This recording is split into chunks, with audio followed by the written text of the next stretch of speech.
በ2018 በጀት ዓመት አፈጻጸማችን ከ2014 እስከ 2018 ባለው ደግሞ አቀድነውን ስትራቴጂክ እቅድ በላቀ መንገድ መተግበር በመቻላችን አጠቃላይ በመረጃዎቻችን ያቀድናቸው ምን ያክል ነው የፈጸምነው ብለን ተንተነን ስናይ 96 እጅ ያክል ተፈጽሟልና እንኳን ደስ ያላችሁ።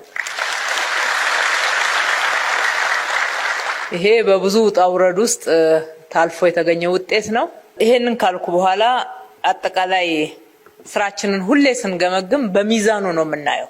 አንዱ የጥንካሬያችን ምንጭ እሱ ነው። ጥንካሬዎቻችንን እና የመጡ ውጤቶችን አንሸፋፈንም። በውጤቶቻችን በሚገባ ቆጥረን ሁላችንም አንድ አይነት የመረዳት ደረጃ ላይ እንድንሆን እያደረግን እንዲገለጹም እያደረግን ነው ስንሰራ የመጣ ነው። አንደኛ እሱ በጥንካሬ እንመለከተዋለን። ሁለተኛ ችግሮቻችንን አንሸፋፈንም። ችግሮቻችንን ሸፋፍናል ፍርጥርጥ አድርገን ተነጋግረን በጥሩ አፈጻጸም ውስጥ ደግሞ የታዩ ክፍተቶች፣ የታዩ ችግሮች፣ የታዩ ብልሽቶችን በይፋ መተጋገል እንዳለብን መስተካከልም እንዳለብን እየተነጋገርን ተጠያቂነትንም በየጊዜው እየጨመርን እያሳደግን በዛው ልክ ስንተገብር ስለመጣን ውጤታችን እያደገ መጥቷል። እንግዲህ በጥቅሉ ለውጥ ሂደት ነው፣ ያንድ ጀንበር አይደለም። ለውጥ ሂደት ነው። ከየት ተነስተን የት ደረስን የሚለውን አንስተን ስንተነትን ቀጣይ ደግሞ ልንደርስበት የሚገባውን ታርጌት ስናስቀምጥ እነኚህን መነሻ አድርገን አጠቃላይ የለውጡን ፍጥነት የለውጡን ጥራት ማየት እንችላለን። ከተነሳንበት ካለፍንበት አጠቃላይ አስቸጋሪ ሁኔታና ከተገኙ ውጤቶች አንፃር አሁንም በጥንካሬ የምንመለከተው እጅግ በጣም ሚዛን ደፊ ነው። የሚቀሩን ስራዎች እንዳሉ ደግሞ መቀበል ያስፈልጋል። አንዳንዶቹ ሂደት ስለሆኑ በአንድ አቺቭ ሊደረጉ ስለማይችሉ፣ አንዳንዶቹ ደግሞ የአፈጻጸም ልዩነታችን የሚያመጣው ክፍተት፣ ሌሎቹ ደግሞ እዛም እዚህም የሚያጋጥሙን ተግዳሮቶች የሚጎትቱን በመፈጸም አቅማችን ልክ ያረካንባቸው እንዳሉ ማየት ተገቢ ነው። አጠቃላይ ከፓርቲያችን አንፃር መጀመሪያ ያስቀመጥነው እንደ ፓርቲያችን ትልቁ ያስቀመጥነው ታርጌት ምንድነው? ጠንካራ ፓርቲ፣ ጠንካራ መንግስት ነው። ፓርቲውን ካላጠናከርን በስተቀር ጠንካራ መንግስት ሊመጣ አይችልም። ባለፉት 5 ዓመታት ስትራቴጂክ እቅዳችንን በዚህ ደረጃ መፈጸም ችለናል ስንል ዋናው መነሻ ፓርቲ ላይ ያስቀመጥናቸውን ስራዎች ሰርተናል ማለት ነው። አንዱ የፖለቲካ ባህል ነው። አዳዲስ የፖለቲካ ባህልን መገንባት፣ ከኛ ውጪ ከሌሎች ጋርም ጭምር መስራት፣ አውት ኦፍ ዘ ቦክስ ማሰብ መቻል፣ ከዕለታዊና ከወቅታዊ ውጤት በላይ ዘላቂውን የሀገራችንን እድገት የሀገራችንን ግንባታ ማየት፣ ለዛ አስተዋጽኦ እስካደረገ ድረስ መቻቻል ባለብን ልክ በመቻቻል መተው ያለብንን እየተውን አኮሞዴት ማድረግ ያለብን መያዝ ያለብን አስጠግተን አብረን በመስራት በየጊዜው አዳዲስ የፖለቲካ ሐሳቦችን በማፍለቅ እነኛን ወደ እቅድ በመቀየር በስልጣናችን ምን ብለናል? አዲስ አበባን ራሱ በምናብ ያየናትን አዲስ አበባ ነው በእቅድ አቅደን ወደ ተግባር አምጥተን እንደ ስሟ ውብ አበባ የማድረግ ስራ የሰራ ነው። መጀመሪያ በምናብ ነው፣ መጀመሪያ በሐሳብ ነው። ፓርቲያችን ውስጥ ያለው ትልቁ ምሰሶ የሐሳብ ልዕልና ነው ተባብለናል። የሐሳብ ልዕልና ነው። ሐሳቡን እያፈለቅን ያለነው እንደ ፓርቲያችን ነው። ከዛ ወደ እቅድ እንቀይረዋለን፣ ወደ ትግበራ እንገባለን ማለት ነው። ስለ ተቋም ግንባታ በሀገራችን ላይ ትልቁ ስብራት ያለው ተቋም ግንባታ ነው ብለን እንደ ፓርቲ ተወያይተናል። ትልቁ ስብራት ተቋም እየተገነባ አይደለም በኢትዮጵያ። የሀገረ መንግስት ግንባታ አለመጠናቀቅ፣ የመንግስት ቅቡልነት መዛባት፣ ሁሉ የራሴ ሀገር የራሴ መንግስት ብሎ የሚገነባው ሀገር አለመሆኑ፣ ይሄ በየጊዜው ተቋም እንዳይገነባ ያመጣው ክፍተት አፍርሶ እንደገና መገንባት፣ ከዜሮ መጀመር ሀገራችንን አንካሳ አርጓታል፣ ወደ ኋላ አስቀርቷታል። ከዚህ ካልተላቀቅን በስተቀር የፈለገ ሌት ተቀን ብንጥር ጎዶሎ ተከትሎን ይሄዳል። ምክንያቱም አንዱ ይገነባል፣ ሌላው ያፈርሳል። ከዚህ ውስጥ መውጣት አለብን የሚለው ስለ ተቋም ግንባታ መጀመሪያ በሐሳብ ደረጃ ተስማምተን ነው ከዛ ነው የምንነሳው። ሰው ተኮር ስራዎቻችን የብልጽግና ዲፓርቸር ናቸው። ህብረተሰቡን ብቻውን መንግስት ሰርቶ የልማት ፍላጎትን ሊያሟላ አይችልም። የህዝብ አቅምን በሚገባ መጠቀም መቻል አለብን። ባለሀብቶች የልማት አጋሮች ናቸው። ጥገኛ ምናምን እያልን የምንፈርጀው ፍረጃ ትክክል አይደለም። ጥፋት ያለበትን በጥፋቱ ልክ መጠየቅ ነው እንጂ የልማት አጋሮች አድርጎ የትኛውም ሀገር ላይ ሀገርን ማልማትና መቀየር ማበልጸግ ላይ የግሉ ሴክተር ሚና በጣም ትልቅ ነውና አክብረን በሚገባ የእጆቻችንን ንጽህና ጠብቀን አብረን ግን ተቀራርበን እንስራ የሚለው እሳቤ በስታንዳርድ ደረጃ በመርህ ደረጃ ተቀምጦ ተግባብተንበት ነው እየሰራ ነው። ከሰው ተኮር አንፃር ለሰው ቅርብ መሆን አለ። እኛ እኮ ሰው ነን። ስለዚህ ይሄ በህዝብና በመንግስት የስራ ኃላፊዎች መካከል ያለው ርቀት መሰበር አለበት። መቀራረብ አለብን። ሲምፕሊሲቲ መጨመር መቻል አለበት። ሰው ጋር ቀረብ ብለን ኑሮ መመልከት ላይላውን መሄዱ ይቅር። ወደ ህዝቡ ቀረብን በለ የህዝቡን ጓዳ እንመልከት። የህዝብን ኑሮ እንመልከት። የህዝብን እሳቤ እናዳምጥ። የህዝብን ሮሮ ቀረብ ብለን እንወቅ፣ እንረዳ፣ አውቀን እንምራ። የሩቅ አንሁን። ስለዚህ ስራዎቻችን ሰው ተኮር ይሁኑ።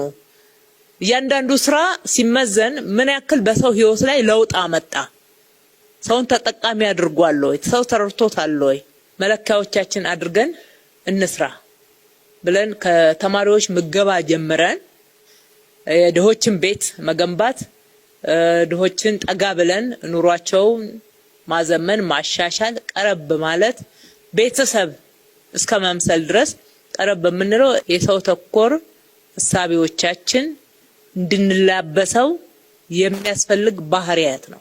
አመራራችን በዛ ደረጃ መቀየር መለወጥ አለበት የሚለው ከዛ ነው የሚጀምረው። ስራዎችን በንቅናቄ እንምራ ያልነውም እንደ ፓርቲ ነው። በንቅናቄ መምራት መቻል አለብን። አንዳንድ በንቅናቄ መመራት ያለባቸው ስራዎችን ለይተን በንቅናቄ መምራት ፈጣን ውጤት እንዲያመጡ ማድረግ ስራዎቻችን ውጤታማ ሊያደርግ እንደሚችል ተስማምተንበት ነው። ከህዝብም ጋራ ሲታይ እንግዲህ ህዝቡ ለሁለተኛው ዙር መርጦናል። ከህዝብ ጋር ያለው ትምምን ሁልጊዜ ህዝብ ጋር ቀረብ ብለን ህዝብን ማወያየት፣ ችግሮችን ማዳመጥ፣ ያዳመጥናቸውን ችግሮች መልሰን አቅደን እንደገና እነኚህን ባለፈው ያነሳቸዋቸውን እስከዚህ ድረስ ሰርተናል።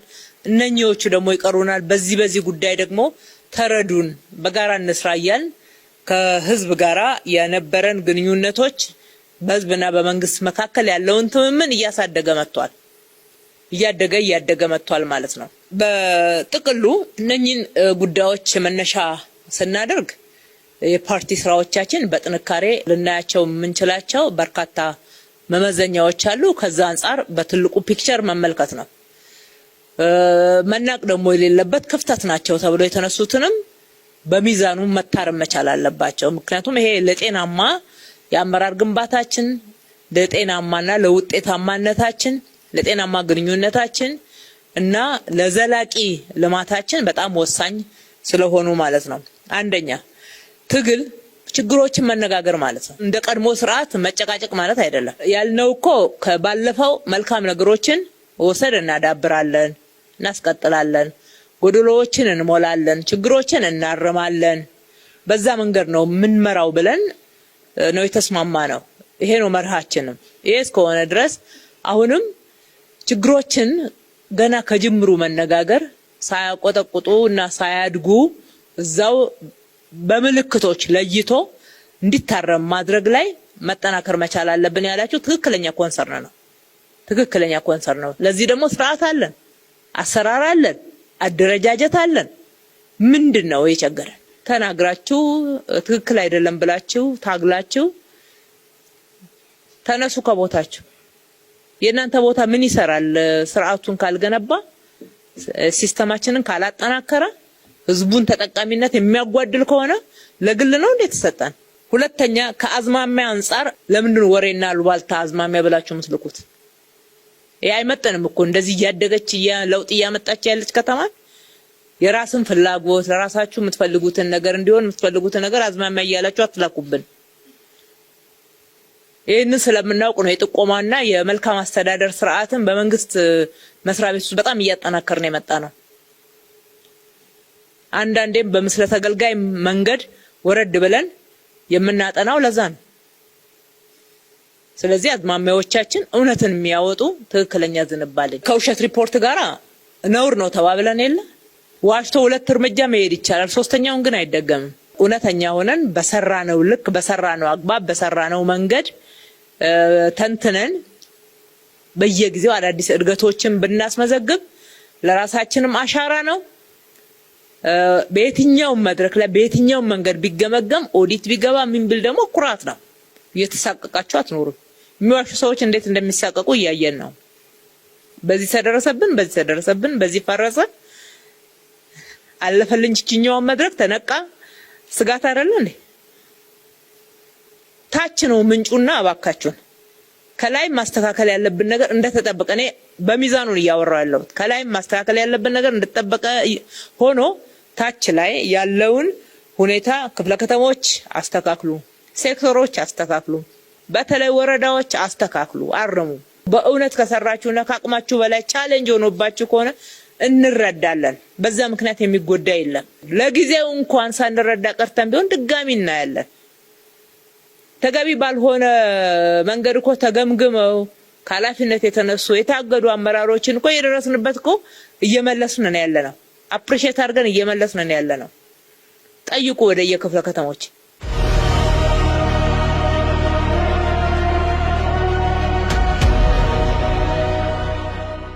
መንግስት የሶሻል ኮንትራክት የነበረው ያለፉት 5 ዓመታት በማንፌስቶአችን እነዚህን እናከናውናለን ያልናቸው ከሱም አለፍ ብሎ የበለጠ ህዝቡን የጠቀሙ ከተማውን ከፍ ያደረጉ ታሪካችንን በከፍተኛ ሁኔታ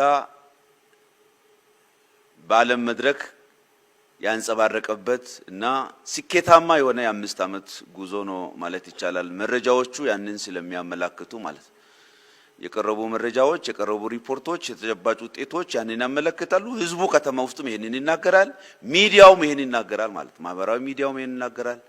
አጠቃላይ እየተመዘገበ ያለው ስኬት እጅግ የሚያጓጓ መሆኑን ያንን ደግሞ ያንጸባረቀበት ሁኔታ የሚታየው ህዝቡ ለዚህ ውጤት መቅናት ለዚህ ውጤት ማስጠበቅ እንዲያስችለው በነቂስ ወጥቶ ብርዱን ቁሩን ተቋቁሞ እስከ ሌሊት ወጥቶ የመረጠበትና ስርዓቱን ያስቀጠለበት ሁኔታ ሲታይ በብዙ ጉዳዮች በማልቲ ዳይሜንሽን ወስደን ስናይ በጣም አንጸባራቂ የሆነ ጊዜ ነው ማለት ይቻላል ማለት።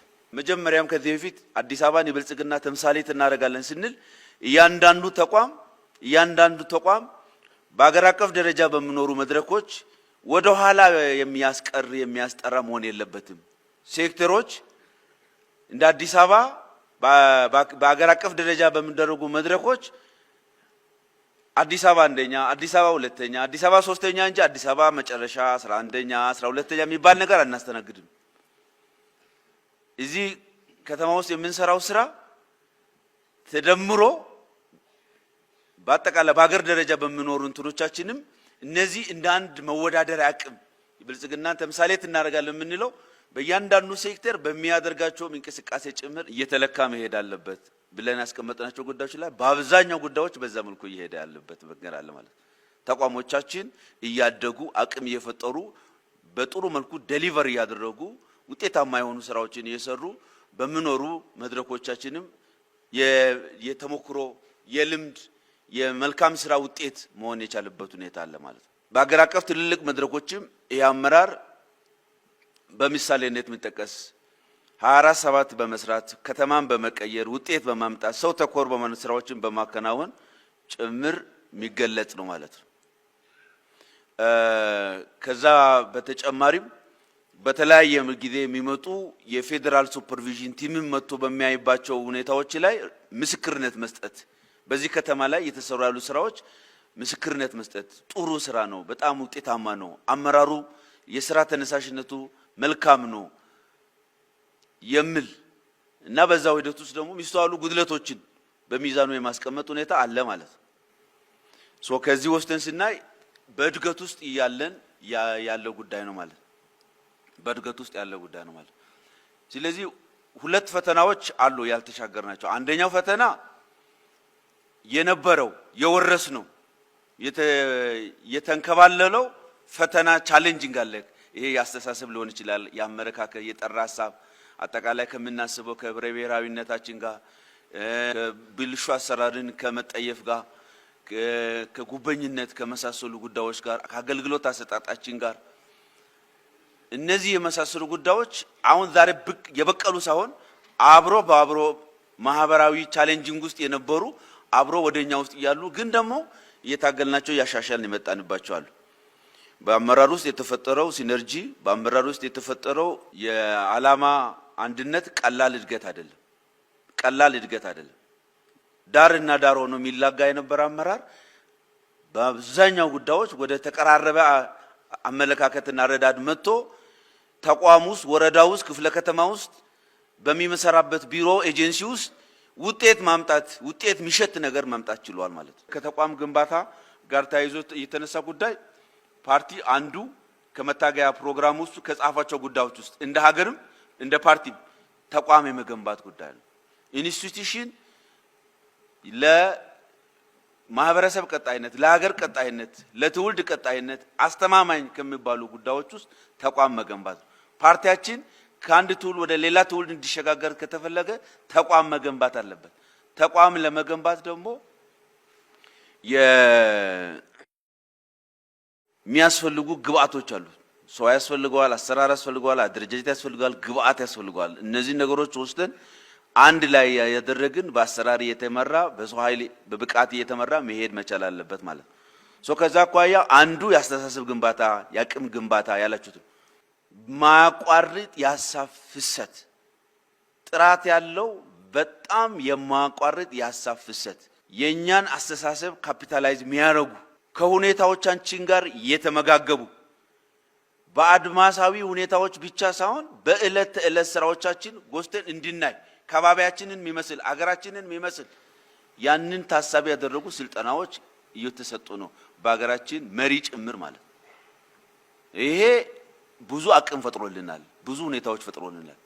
ሰው ብዙ ስልጠና ወስዷል። ከዚህ በፊትም ስልጠና ብቻ አይደለም፣ ዋና ሰውን የሚቀርጸውና የሚያስተካክለው ተግባር ነው።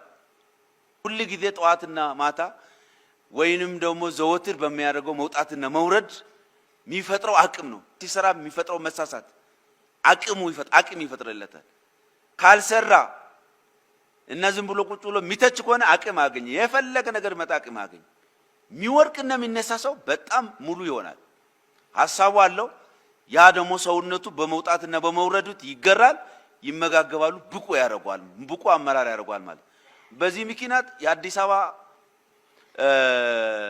መዋቅር መትረፍ ጀምሯል ማለት ነው። ከራሱ ለሌላ አመራር መሆን የሚችል ጀምሯል ማለት ነው። ብቁ አመራር ማቅረብ እየቻለ ነው ማለት ነው። ከትግል አኳያ ሁለት ነገሮችን ሚዛን ማስጠበቅ ይጠበቅብናል ብዬ አስባለሁ። ምክንያቱም እነዚህ ሁሉ ውጤቶች የመጡትም እንደው ዝም ብሎ የሆነ ነው በዛ ምክንያት ነው ሊባል አይችልም። ይሄ ሁሉ ውጤት የመጣው አመራሩ እየሰላ ስለሄደ ነው እንጂ ዝም ብሎ ትግል የሌለ ቦኖሮ ከየት ይመጣል? ይሄ ሁሉ ከየት ልታመጣላችሁ? ሬስት ለሶናችሁ እንዲሰሩ የሚታደርገው ትግሩ እኮ ነው። ውጤት ያማያመጣ አመራር ተቀባይነት እንደማይኖረው በውጤት ስለሚለካ በምን ስለሚለካ ነው በዛ መልኩ የሚታየው ማለት ነው። ትግል ላይ ሁለት ነገሮች አሉ። አንደኛ በአመራሩ መካከል ሰላማዊ የሆነ ጤናማ የሆነ ዲሞክራሲያዊ የሆነ መግባባትና አብሮ የመስራት ባህል ማደግ አለበት በአመራሩ መካከል ማለት ነው። ፖዚቲቭ ነገሮች እያደጉ መሄድ መቻል አለባቸው። ይሄ መጠናከር አለበት በአመራሩ መካከል ማለት ነው። ሰላማዊ የትግል ሰላማዊ የስራ እንቅስቃሴ በየመዋቅሩ መኖር አለበት ማለት ነው። ይሄ የተጠናክሮ መቀጠል አለበት። አመራሩ እርስ በርሱ ሲነታረክ መውልበት ኢንቫይሮንመንት መሆን የለበት። ይሄ አንዱ ነው። ሁለተኛው በዚህ ሰበብ ደግሞ ሐቁንና እውነቱ እየተደፈቀ ዝም ይያል ሰው ሄዶ እስከሚገነደስ ድረስ መጠበቅ ደግሞ የለብን። ይሄን የሚያሳየው እውነታዎቹን እንኳን አንስቶ ለመነጋገር ያለውን ፍላጎት ማጣት ማስተካከል ይኖርብናል ማለት ነው።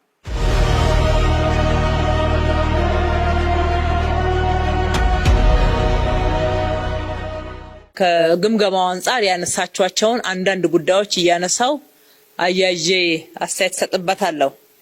አንዱ በ2022 የብልጽግና ተምሳሌት ከተማችንን ለማድረግ አቀደን ቀድመን አልደረስንም ወይ? ሁለተኛ አጠቃላይ የሶሾ ኢኮኖሚ እድገቱም በደንብ ተተንትኖ ቢቀርብ ጥሩ ነበር ያላችሁትን አያይዤ ላንሳ።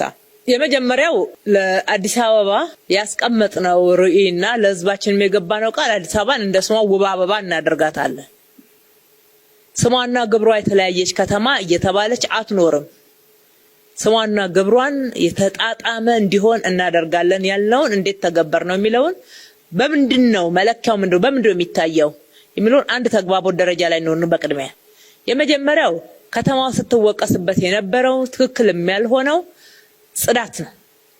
የከተማችን ጽዳት በብዙ መንገድ ከተማችንን ሲያስተች የነበረ ዓለም አቀፋዊ ሚናዋን በትክክል እየተወጣች አይደለችም ወይም ደግሞ አትመጠንም በሚል ትችቶች ነበሩ።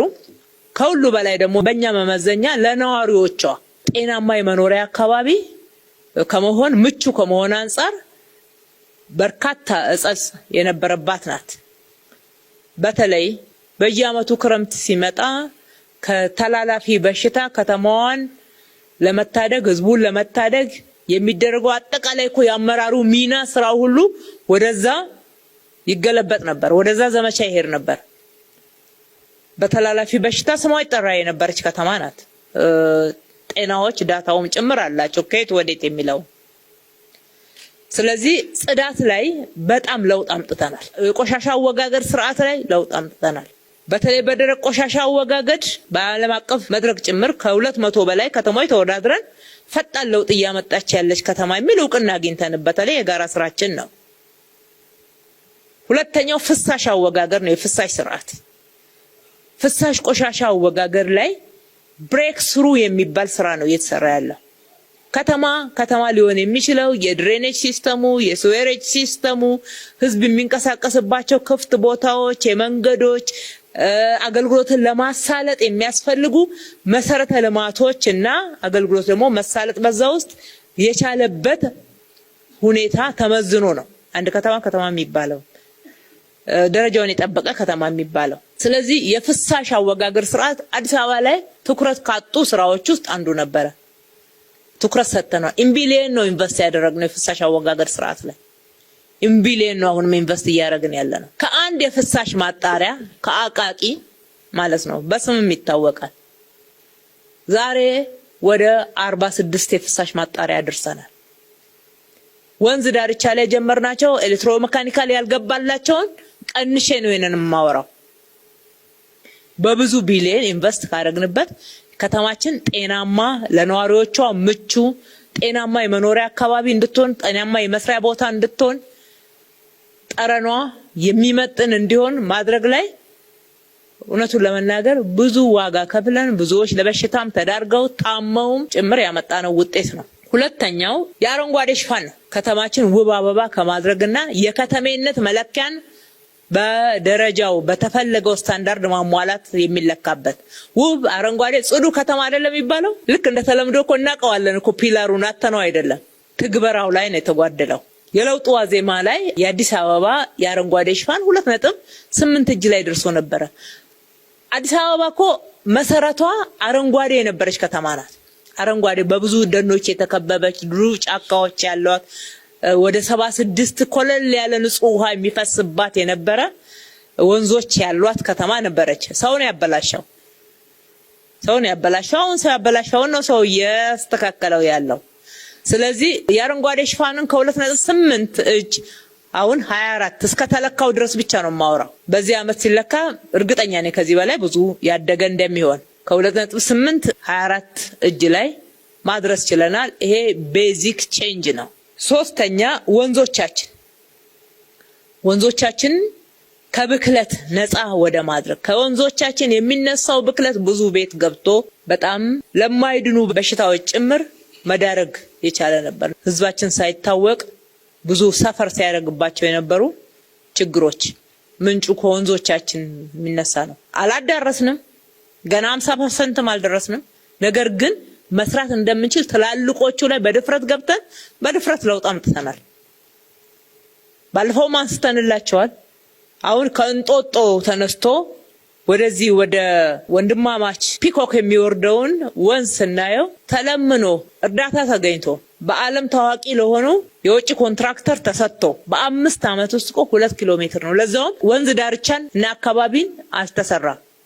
የተሰራው ሪቨር ባንኩ ብቻ የውሃ መውረጃው ድጋፍ ግንብና እሱ ጋር የሚሰራው ወክዌይ ብቻ 2 ኪሎ ሜትር።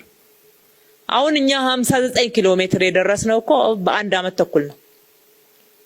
በራሳችን አቅም፣ በራሳችን ገንዘብ፣ በራሳችን መሐንዲሶች፣ በራሳችን አርኪቴክቶች፣ በራሳችን ሰራተኞች፣ በራሳችን ኢንስቲትዩሽኖች ይሄ ብሬክ ስሩ ነው። ከተማዋንም እንደ ስሟ ውብ አበባ የማድረግ አላማ ጋራ ተጣጥሞ የተሰራ ነው። ሌላው በጥያቄ የሚያነሳችሁት የተጎሳቆሉ ሻንቲ አካባቢዎች አሁንም ሰፊ ናቸው ብላችኋል። ግን የተቀየረውን እኔ መጀመሪያ አሁንም ያልደረስናቸው እውነት ነው። ጥያቄው ትክክለኛ ነው፣ አስተያየቱም ትክክለኛ ነው። ግን ከተማውን ውብ አበባ ከማድረግ አንፃር ከየት ነው የተነሳ ነው? የት ነው ያደረስነው? ሻንቲ አካባቢዎች አሁን እንግዲህ በገለልተኛ አካል በተጠናው ከ74 ወደ 30 እጅ ወርዷል ነው። እኛም አንዳንድ ጊዜ አንዳንድ ያልተቀየሩ አካባቢዎችን ስናይ እንደነግጣለን። እውነት 30 እጅ ወርዷል እንዴ እንላለን። ድጋሚም እናቅ ነው ብለናል ይሄን። ነገር ግን ለውጡ በጣም መሰረታዊ ነው። መሰረታዊ ለውጦች መጥተዋል። ተዳርሰዋል እያልን አይደለም። መሰረታዊ ለውጥ መጥተዋል። የተቀየሩ አካባቢዎችን ብቻ እስኪ እንቁጠራቸው። እስኪ ፒያሳ ምን ቀረው? የቱ አካባቢ በጣም እኮ በኪስ የሚቆጠሩ ቤቶችና ሁኔታዎች ብቻ ናቸው የቀሩት። ካዛንቺስን እንውሰደው። ካዛንቺስ ሙሉ ለሙሉ ከበሬ ያደረገ የመልሶ ማልማት ከተማ ማደስ ስራን የሰራ ነው። አዋሪ አካባቢ ኦልሞስት ሙሉ ለሙሉ የሚባል ነው። በዚህ በቀበና መስመር ከአራዳ ተነስቶ የካ ዲያስፖራ አደባባይ እስከሚደርስ ድረስ የነበረውን ሻንቲ አስታውሱት። እሱ ብቻ አይደለም። ቂርቆስ ምን ቀረናው? ቂርቆስ ክፍለ ከተማ፣ አራዳ ክፍለ ከተማ፣ ልደታ ክፍለ ከተማ የቀረው እኮ በጣም ትንሽ ነው። ልደታ የተወሰነ አካባቢ ነው ከነበረበት ስንነሳ፣ ግን በጣም ለውጡ ቀላል አይደለም። ቂርቆስና አራዳ ግን ብዙ ተራምደዋል፣ ብዙ ሄደዋል። ጎሮ አካባቢ የነበረውን ሻንቲ አስታውሱት እና የወንዞች ዳርቻዎቻችን ላይ ያመጣናቸውን ስናይ አሁንም ትልቅ ከተማችን ውብ አበባ ከማስመሰል አንፃር የመጣ ብሬክ ስሩ ነው። የሚቀረንን ደግሞ በደንብ መስራት አለብን። ጭቃ ቤቶችን 60 እጅ ቀንሰናል። እኛ በያዝነው ዳታ እንኳን 60 እጅ ቀንሰናል። 40% ላይ ደግሞ ከፊታችን እንረባረባለን ማለት ነው። ከተማዋን ለነዋሪዎቿ ምቹ ማድረግ እነኚህም ብቻ አይደለም የሚመለከተው። ሰዎች የሚንቀሳቀሱበት ክፍት ቦታዎች አሏቸው ወይ ነው አንዱ መመዘኛው። እነኚህ የሰራናቸው ፕላዛዎች፣ የሰራናቸው አምፊቲያትር ቦታዎች ወደ ማህበረሰቡ ቀረብ እንዲል የተደረጉ ወክዌይ፣ የህፃናት መጫወቻ በየሰፈሩ፣ የህፃናት ማቆያ በየሰፈሩ፣ ፓብሊክ ዴኬር እዚህ ከተማ እኮ አልነበረም። ፓብሊክ የሚባል የህፃናት ማቆያ አልነበረም። ዛሬ 1100 ያልተነገረለት ምግብ እናቀርባለን። የንጽህና መጠበቂያ እናቀርባለን። እነኚህ የህፃናት ምገባ አይነገርም። የሚነገረው የተማሪዎች ምገባና እነዚህ 30 ምገባ ማዕከላት ላይ የምናቀርባቸው ምገባዎች ናቸው። ህፃናትን ጭምር በኢሲዲ ፕሮግራሞቻችን እየመገብን ያለን አልሚ ምግብ እንዲያገኙ፣ ተመጣጣኝ ምግብ እንዲያገኙ።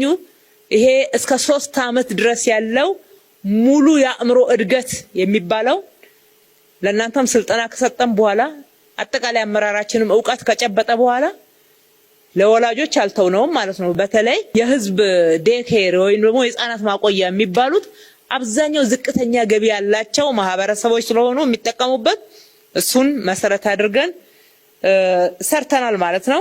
ሰፋፊ ኢኮኖሚና ማህበራዊ እንቅስቃሴውን ማሳለጥ የሚችሉ መንገዶች ተገንብተዋል።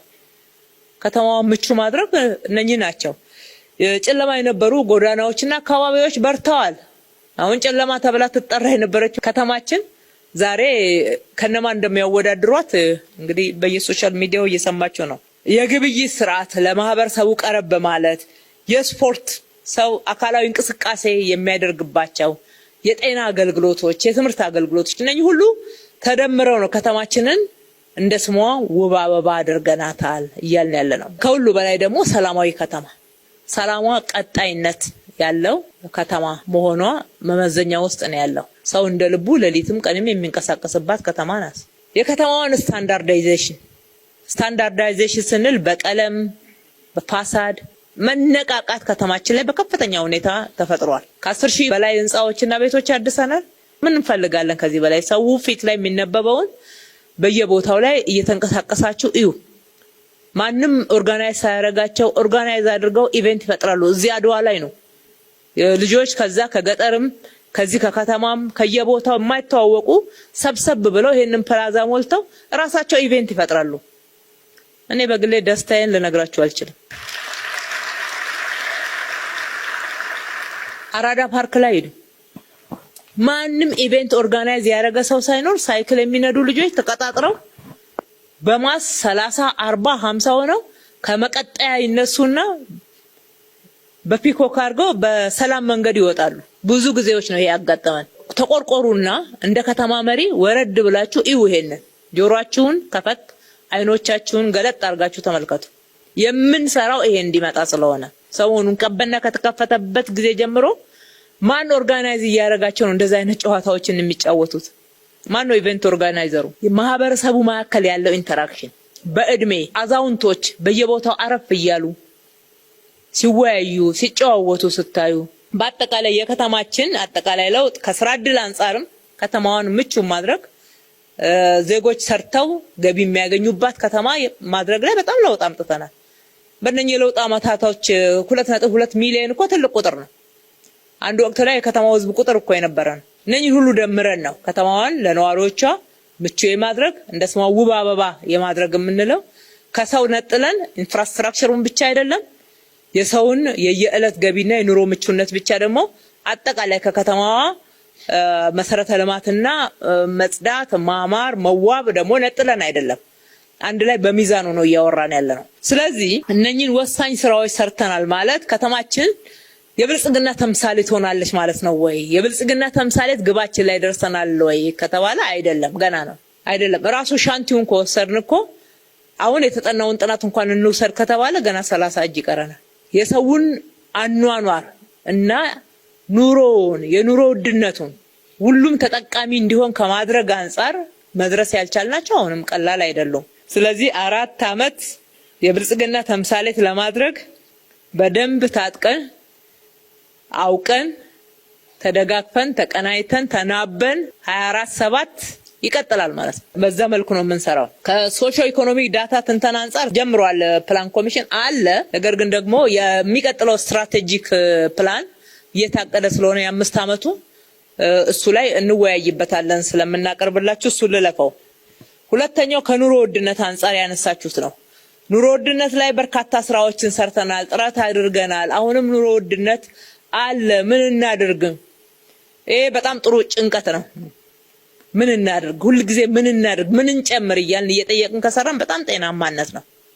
ጤናማ ጥያቄ ነው። ግን የተሰሩ ስራዎችን ራሳቸው ማላቅ ይገባል።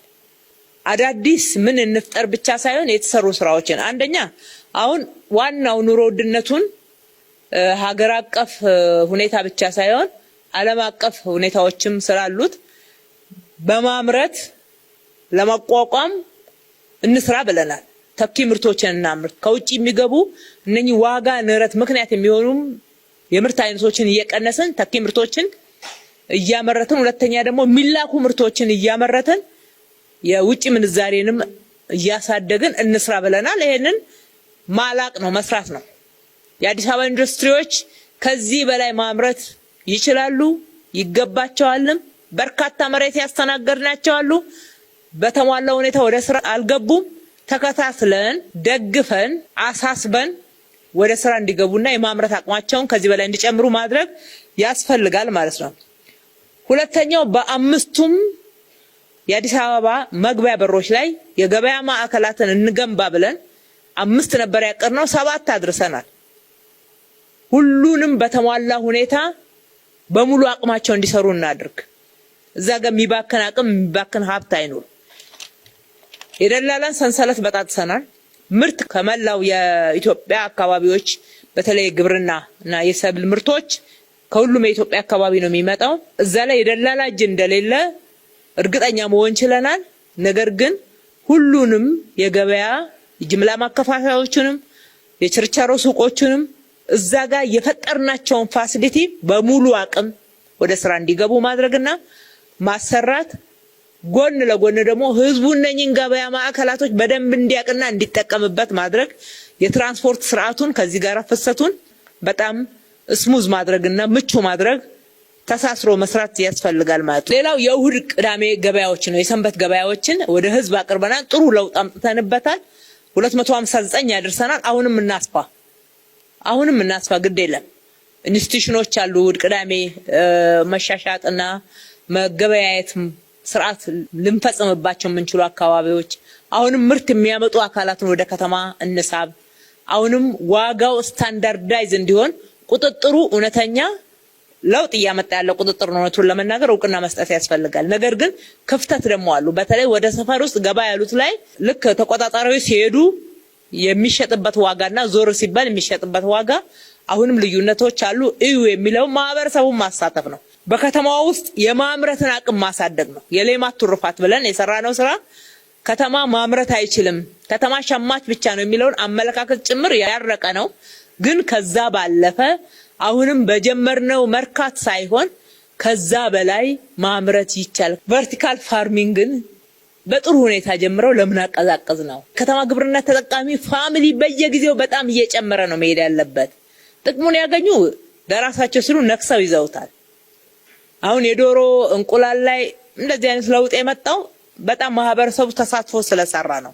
አሁንም ይስራ። ልቀት ማዕከላቶቻችን በሙሉ አቅም ይስሩ። በመጀመሪያው ቀን ላይ አንስታችኋል። በሱፐርቪዥንም አይተናል። ትክክል አይደለም፣ መስተካከል ያለበት አለ። ያለነውን የሰራነውን በሚገባ አሟጠን አቅም እየተጠቀምን ነው። አዳዲስ ምን እንጨምር የሚለውን እየጠየቅን መሄድ ያለብን። ገበያ የሚያዛቡትን ቁጥጥር መደበኛ ስራ አድርገነዋል። ልክ ነው፣ መደበኛ ስራ ሆኗል። ገበያን ሆነ ብሎ ማዛባትና የዋጋ ንረትን ያለ ምክንያት መፍጠር እስካልተስተካከለ ድረስ ወቅታዊ ልናረጋው አንችልም። መደበኛ ነው። ቁጥጥሩ መደበኛ ሆኖ መቀጠል መቻል አለበት። ግብረ ኃይሉ ሳያውቀው የሚታሸጉ ቤቶች አሉ የተባሉትን ምህረት የለንም። የነዋሪዎችን ገቢ ሁኔታ በአጠቃላይ ለማሻሻል እስከዛ ድረስ ደግሞ እስከሚሻሻል ድረስ ለማሻሻል የምንሰራው ስራ በአንድ በኩል፣ በሌላ በኩል ደግሞ እስከሚሻሻል ድጎማዎቻችን እናጠናከራለን። የተማሪ ምገባ፣ ዩኒፎርም የመሳሰሉትን ቁሳቁስን ማቅረብ መደበኛ ኢንቨስትመንታችን ነው። እሱ አይቀርም፣ ቀጣይ ነው። ነገር ግን በእነኚህ 30 ምገባ ማዕከላቶች ውስጥም እሱም ቀጣይ ነው፣ የሚቀር አይደለም። ምን መሰላቸው? ሀገራችን መባረክ አለባት። ሀገራቸውን አገልግለው ብዙ ዋጋ ከፍለው ጠዋሪና ጠያቂ ባጡበት እድሜያቸው አረጋውያን የሚራቡባት ሀገር አትባረክም። ከተማችን እንደዛ መሆን የለባትም። ለማህበራዊ ችግር በአካል ጉዳት ምክንያት በእድሜ በመሳሰሉት ተጋላጭ የሆኑ ወገኖቻችን መመገብ ይገባናል። አሁን ማንንም ያለምንም ክራይቴሪያ 30 ምገባ ማዕከላቶች ላይ እኔ እርቦኛል የሚል ሰው ሁሉ ጎራ ብሎ የሚመገብ ነው። ከየት መጣህ አይባልም። ማነ አንተ እኮ ጤናማ ነህ፣ ጥሩ ለብሰሃል፣ እንዴት እኛ ምገባ መጣ ብሎ የሚጠይቅ የለም። የራበው ሰው ይመገብ በቃ ገብቶ። እስከዛሬ ድረስ ምግብ ተርፎ እንጂ አንሶ ሪፖርት ተደርጎልን አያውቅም። ቤት ላሉ ነው የሚከፋፈለው። ቤት ላሉ ቤት ሰው አለኝ የሚለው እየቋጠረ እየገባ ነው ያለው። ቤት የቀረሰው አለ። ይሄ ለኛ ትልቅ በረከት ነው። ቀላል ስራ አድርጋችሁ አትመልከቱት። ስለዚህ ሌሎች ድጎማዎች ይቀጥላሉ። የትኞቹ ድጎማዎች? በንግድ ኮርፖሬሽን በኩል በህብረት ስራ ማህበራት በኩል ወደ ከተማችን ምርትን ለማስገባት የምናደርገው ከበጀታችን የምናደርገው ድጎማ የምንሰጠው ሪቮልቪንግ ፈንድ ይሄ 18 ቢሊዮን ይቀጥላል። የጤና መድን ይቀጥላል። የትራንስፖርት ድጎማ ይቀጥላል። ከዚህና ከዚህ ጋር ተያይዘው ያሉ ድጎማዎቻችን ይቀጥላሉ። የህዝባችን የኑሮ ሁኔታ እየተሻሻለ የመግዛት አቅሙም እየጨመረ በሚሄድበት ሰዓት ልክ አሁን ከተረጂነት ውስጥ ከሴፍትኔት ውስጥ ሰዎችን ግራጁዌት እያደረግን እያስወጣን እንዳለ ነው። እናስወጣለን። ምገባ ማዕከላቶቻችን ላይ እኮ ከ1000 በላይ የሚሆኑ ግራጁዌት አድርገው የመስሪያ ዕቃ ተሰጥቷቸው መስሪያ ቦታ ተሰጥቷቸው 3000 የሚደርሱ ግራጁዌት አድርገዋልና እሱንም ጎን ለጎን እየሰራን ገቢ ባገኙ ቁጥር ከተረጂነት እየወጡ ይሄዳሉ። ይሄ ማህበራዊ ኃላፊነት መወጣት ግን የትም ሀገር በጣም በለጸጉ በተባሉትም ሀገሮች እንዳለ ደግሞ ግንዛቤ መያዝ ተገቢ ነው። ሌላው ያነሳችሁት የተቋም ግንባታ ነው። የተቋም ግንባታ ቀጣይነት ያለው ነው። ተቋም አንዱ ስብራት ነው ብለናል። ተቋም ቢገነባ ኖሮ ዛሬ የለፋን እየሰራን አገልግሎት ማሻሻሉ በጣም ዳገት ሆኖ አንዳንድ ጊዜ ታጥቦ ጭቃ እየሆነብን አንቸገርም ነበር። ሀገራችን ላይ ተቋም መገንባት ላይ ያለው ስብራት በተሟላ ሁኔታ ተጠግኖ የተሰራ ስላልሆነ ገብቶን እንስራ። ተቋምን መገንባት አለም ጊዜያዊ አይደለም። ጊዜያዊ መካኒካል የሆኑ በተለይ ተቋም ለአገልግሎት ምቹ እንዲሆኑ የምናረጋቸው እሱ መግቢያ ነው። እሱ ከፍትፍቱ ፊቱ እንደሚባለው ነው። ገና ስንገባ ፈርስት ኢምፕሬሽን ተገልጋይ ምቹ ሁኔታ ቁጭ ብሎ የሚገለገልበት ያስፈልጋል። አገልጋዩም እንደዛ ንጹህ ነገር ማየት አለበት። ሙሉ ቀን ጊዜውን የሚያጠፋበት ቦታ ነው። አእምሮ መልካም ነገር በማየት ፕሮዳክቲቭ ይሆናል የሚለው ህግ ይሰራል። ከንጽህና ከተማችን ንጹህ አድርገን ቢሮአችን መቆሸሽ የለበትም። ሱሱ እንዳለ ሆኖ ከዛ አልፈን ደግሞ ወደ ይዘት ስንገባ ተቋሞቻችን ለዛሬ ብቻ ሳይሆን የፖለቲካ ስርዓት ቢቀያየር እንኳን ህዝብን ማገልገል የሚችሉ ተቋማት ነገ እኛ ተገልጋይ ሆነን ስንሄድ እንደ ልብ የምንገለገልበት ተቋማት፣ ያለ አድሎ የሚያገለግሉ ተቋማት፣ አሰራርን የሚያከብሩ ተቋማት፣ አሰራራቸው የዘመነ ተቋማት፣ ሰራተኞቻቸው ብቃት ያላቸው እዛ ተቀምጦ ለማገልገል መነሻቸውና ዋና አለቃቸው ማን እንደሆነ የገባቸው ሰራተኞች በአመለካከት መቀየር ያስፈልጋል ማለት ነው። ደሞዛችንን ከፍሎ የሚያሰራንን ማህበረሰብ አክብሮ አለማገልገል መሻገር ያለብን ችግር ነው። ልክ ነው። ተገልጋይ ብዙ ትክክል ያልሆነ ነገር ይዞ ይመጣል። ሁሉም አይደለም፣ እንደዛ ሲያጋጥመን ነው የሚውለው በየቦታው። በጅምላ ግን አንመለከትም። እሱንም በአግባቡ ትክክል አለመሆኑን መንገር ይቻላል። ማጭበርበር ከሆነ ደግሞ በህግ መጠየቅ እንችላለን። ስለዚህ በየጊዜው ግን አገልግሎት የመጣውንም ለውጥ ተገቢውን የሆነ እውቅና መስጠት ተገቢ ነው የሚሆነው።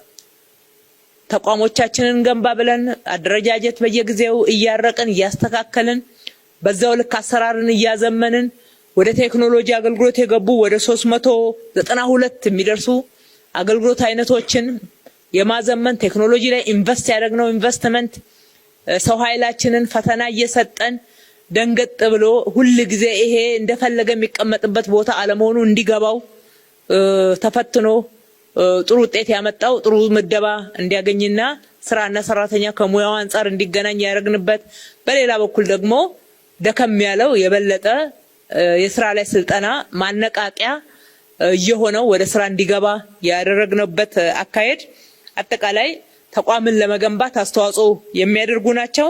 ግልጽነትን በተቋሞቻችን ውስጥ ለመፍጠር እያደረግን ያለነው ጥረት አሰራር እየሆነ እየመጣ አይደል እንዴ? ለምሳሌ የመማክርት ጉባኤ ቀላል እኮ አይደለም። በግልጽ መነጋገር፣ መደፋፈር፣ አሰራርና መመዘኛ ሲሆን ሁሉም ቁጭ ብሎ በመማክርት የአቻም የአመራርና የሰራተኛም በዛው ልክ እየተጠናከረ ነው ያለው። አገልጋይ አዲስ ሚዲያ ኔትወርክ ላይ እየተላለፈ ያለው አገልጋይ ፕሮግራም ለህዝብ ቅርብ መሆን አለብን። ህዝብ ሊጠይቀን ይችላል ይገባዋልም። እኛም ለመጠየቅ ዝግጁ ነን። ጥያቄው ምን እንደሆነ ሳናውቅ ፍለፊት በቀጥታ ስርጭት ለህዝብ ቀርበን የሚጠይቅም ይጠይቃል፣ የሚያንጓጥጥም ያንጓጥጣል፣ የሚያወድስም ያወድሳል። ሁሉንም ግን ለመስማት ዝግጁዎች ይሆን የህዝብ መሪዎች መሆናችንን እያረጋገጥን ያለንበት ነው። በዋርካ አሁን እኛና እናንተ እንደምንነጋገረው ዋርካ ፕሮግራም ላይ ዛሬ ዋርካ ፕሮግራም ይሄ ሴክተር ነው ተብሎ በይፋ በቴሌቪዥን ተነግሮ የመጣ ሰው ተመርጦ ባልሆነበት ሁኔታ ቁጭ ብሎ ጉዳይ አለኝ የሚለው ወረቀቱን እየያዘ ፍለፊት አመራርን ሲሞግስ ስታዩ አመራራችን እያዋረን እኮ አይደለም፣ ስርዓት ነው እየገነባን ያለነው። አመራራችንም እየለመደ ነው በህዝብ መጠየቅን። ትክክል ያልሆነ ጥያቄዎች ይዘው ሲመጡ እዛው ጠያቂው ሲጋለጥ እያየን ያለነው። ትክክለኛ ጥያቄ ይዘው የመጡት ደግሞ ጥያቄያቸው ሲመለስ በአገልጋይና በዋርካ ፕሮግራም የተነሱ ጥያቄዎች 89 እጃቸው ትክክል ሆኖ የተገኘው። ስለዚህ ለ11ዱ ብለን አይ ተገቢ ያልሆኑ ሰዎች ስልክ እየደወሉ የሚሳደቡበት ወይም ደግሞ እዛ መተው በጣም አመራር የሚያዋርዱበት ነው የሚሉ ቅሬታዎች መሰማት የለባቸው። ሊኖር ይችላል፣ እሱ ሊኖር ይችላል። እናንተ እኮ ያጋለጣችሁ ነው። እዛ ጋር ምላሽ ስትሰጡ ትክክል አለመሆኑን እስከመጨረሻው ዋናው ስራ ውስጥ ያለ ሰው ስራውን የሚያውቅ ሰው ስራውን ቆጥሮ የሚከታተል ሰው በሚገባ ምላሽ ሲሰጥ አይተናል። የጥቆማ ስርዓታችንን በጣም እያጎለበተ መጥቷል። የበለጠ ሰው ለአመራሩ ከጠቆምኩ ችግሬ ይፈታል ብሎ ማመኑን ነው የሚያሳየው። በጥቆማ ካገኘናቸውም ውስጥ ወደ 90 እጁ ትክክለኛ ሆኖ ነው የተገኘው። ቀላል አይደለም። ህዝቡ በተቻለ መጠን እኛ ለስርዓት ግንባታ የምናደርገውን ጥረት ደጋፊ ሆኖ እንደቆመ ማየት እንችላለን ማለት ነው። ከሁሉ በላይ የእኛን አገልግሎትና የተቋም ግንባታ ሙሉ የሚያደርገው መሶብ ነው። የመሶብ ፕሮጀክቶቻችንን አሁን እስከ ክፍለ ከተማ ያለውን ጨርሰናል። ወደ ወረዳ እንውረድ ብለናል። ከዚህ በኋላ ህዝቡ ቀጥታ ተመላልሶ አገልግሎት የሚጠይቅባቸው የአገልግሎት አይነቶች ተለይተው ከ300ዎቹ 50 እጁ ወደ መሶብ ገብቷል። አሁን 50 እጁ ደግሞ በሚቀጥለው ጊዜ ዲጂታላይዝ አድርገን እናስገባለን። የሰው ኃይላችንንም ለማረቅና ለመቀየር መሶብ በጣም እጅግ እምነት የጣልንበት ተቋም ሆኗል። ህዝባችን ይሄንን እውቅና ሰጥቷል። ወደ 290 ሺህ አካባቢ የሚጠጋ ማህበረሰብ ተገልግሏል። እርካታው 99 እጅ ነው። ይሄንን ሙሉ ካደረግን እናንተም እየተሰደብን እየተወቀስን ሁሌ ጥረት እያደረግን ሁሉ በጅምላ ይነሳል የምትሉት ውስጥ እየወጣን ነው ማለት ነው። ከፊታችን ያለው ጊዜ በጣም ተስፋ ሰጪ የሰራና ያልሰራንም አንጥሮ የሚለይ ስለሆነ አሁን እንዲህ በመናረገው በጥቆማ በመሳሰሉት ብቻ ሳይሆን ራሱ ስርዓቱ ያገለዋል። የሚሰራውን እያቀፈ መስራት ያልቻለውና ብቃት የሌለውን እያገለለ የሚሄድ ስርዓት ከፊታችን የተገነባ እንደሆነ አውቀን ከሱ ጋራ ፊት ለማድረግ ማብቃት ራሳችን በጣም ተገቢ ይሆናል። ወርቃማ ሰኞ መመዘኛ ጭምር አድርገነዋል አይደለ? አመራርና ሰራተኛው የበለጠ እንዲቀራረብ እንዲተዋወቅ ስለ መስሪያ ቤቱ እንዲነጋገር አዳዲስ የፐርሰናል ዲቨሎፕመንቶች ጭምርና አንዳንድ ሌሰን የሚወሰድባቸው ትምህርት የሚወሰድባቸው ጉዳዮች ለሰራተኛው እንዲቀርብ አብሮ ሰራተኛውና አመራሩ ቡና እንዲጠጣ የምናደርገው የበለጠ ለተቋም ግንባታችን ተጨማሪ አቅም እየፈጠረ ነው። እነኚህን ሁሉ ጥረት የምናደርገው ምን ያክል ተቋምን ለመገንባት ለህዝባችን ግልጽ ለመሆን ተጠያቂ ለመሆን ከሁሉ በላይ ደግሞ በተሟላ ሁኔታ ለማገልገል ፍላጎት እንዳለን የሚያስረግጡና የሚያሳዩ እውነታዎች ናቸው። እንግዲህ ከዚህ ጋር አያይዛችሁ ያነሳችሁት አንዱ ሌብነትና ብልሹ አሰራር ነው። መሶብ ላይ የለም። ትልቁ አንዱ ተስፋ የሰጠን ወደዛ ቶሎ ብለን ለውጦቹን እናብዛ ያልንበትን ምክንያት እሱ ነው። ሌሎቹ ላይ አሁንም አለ። ልክ ናችሁ። መቀየር መቻል አለበት። የሰው ልጅ ባህሪው ቢቀየር ጥሩ። አንዱ መጀመሪያ የራሳችን የውስጥ እምነት ነው ሊቀይረን የሚገባው። ለምንድን ነው የምንኖረው ብለን ራሳችን ብንጠይቅ ትንሽ ጥሩ ነው የሚሆነው። በዋናነት ግን ሌብነት ላይ ልንስማማ የሚገባው የከተማውን ሀብት ከሌብነት አድነናል። ይሄንን በተሟላ ሁኔታ የትም ቆማችሁ መናገር ትችላላችሁ። በጀታችንን ትላንትና ለካፒታል የሚመደብ በጀት ከዚህ ከ5 አመቱ የቀደመው አመት ላይ 2013 ላይ እንኳን ሄደን ብናይ 47 እጅ ነው የካፒታል በጀት ወይም ደግሞ ለዘላቂ ልማት የሚመደበው። ዛሬ 71 እጅ ላይ ነው ያለነው። ይሄ እንደ አብዮት በየጊዜው እያለቀ ያለ ፕሮጀክት ማረዳን በእርዳታ ነው እንደሰራ ነው። በከተማው በጀት እኮ ነው። ጀምሮ መጨረስ፣ ጨርሶ መጀመር፣ ፍጥነት፣ ሩጫ፣ በስካሌሽን በቫሪዬሽን የሚመጡ ጥያቄዎችን በሚገባ እንድናመልጣቸው ተደርጓል። ከመጀመሪያው የተሟላ ዲዛይን ሰርተን እሱም መተግበር፣ ማሻሻያም ካሉ መጀመሪያ በተቀመጠው ክፍያ ሬት መሰረት መሆን እንዲችል እንዲህ መቆጣጠር መቻላችን፣ እንዲሁም በጀታችንን በቁጠባ መጠቀማችን አድሚን በጀት ዛሬ ወደ 29 ወደ 28% ዝቅ ማለቱ ትልቁ የመንግስት እና የህዝብ በጀት ከዝርፊያ መናጠቃችንን ነው የሚያሳየው። አሁን መሬትም ላይ እኮ ይሞከራል እንጂ አሁን ራሱን መፈጸም አይችልም። ያው የለመደ አመል ስለማይለቅ እዛም እዚህም መሬት ለመያዝ ለማጠር አላግባብ ፎርጂድ ካርታ ለማሰራት ውስጥ ለውስጥ መሄድ አለ።